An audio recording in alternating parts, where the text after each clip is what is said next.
नील एक साधारण IT professional था जिसका जीवन काम और घर के बीच सिमट गया था।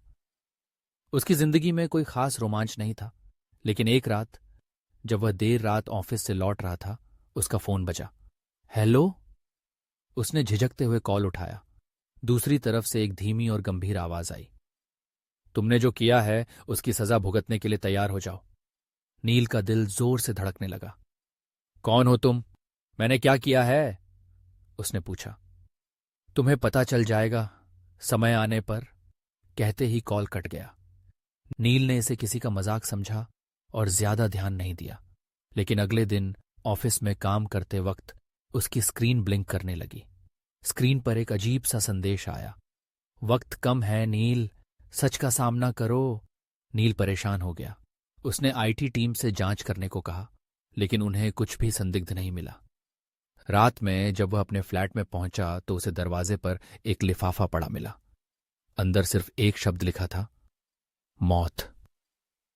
अगले कुछ दिनों में नील के साथ अजीब घटनाएं होने लगीं। कभी उसका लैपटॉप अपने आप चालू हो जाता, तो कभी फोन पर अनजान नंबरों से कॉल आती। हर बार उसे वही गंभीर आवाज सुनाई देती, तुम्हारे पास वक्त कम है। नील ने आखिरकार अपने दोस्त और साइबर सिक्योरिटी एक्सपर्ट आयुष से मदद मांगी। आयुष ने उसकी डिवाइसों को स्कैन किया और कहा, यह सिर्फ कोई तकनीकी गड़बड़ी नहीं है। ऐसा लगता है जैसे कोई तुम्हें जानबूझकर टारगेट कर रहा है।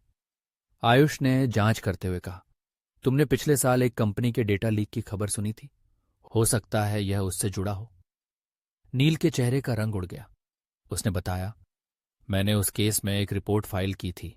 उस कंपनी के सीईओ ने मुझे चुप रहने के लिए पैसे ऑफर किए थे, लेकिन मैंने इनकार कर दिया। बाद में उनकी कंपनी बंद हो गई। आयुष ने गहरी सांस लेते हुए कहा, मुझे लगता है कि यही मामला है। कोई तुमसे बदला लेना चाहता है। उस रात नील को महसूस हुआ कि कोई उसका पीछा कर रहा है। वह डरते डरते अपने फ्लैट में पहुंचा। जब वह दरवाजा बंद करने वाला था, तभी एक काली हुडी पहने आदमी ने उसे धक्का दिया। तुमने मेरी जिंदगी बर्बाद कर दी, उस आदमी ने चिल्लाया। तुम कौन हो? नील ने डरते हुए पूछा। मेरा नाम रोहित है। मैं उस कंपनी में काम करता था जिसे तुम्हारी रिपोर्ट के कारण बंद होना पड़ा।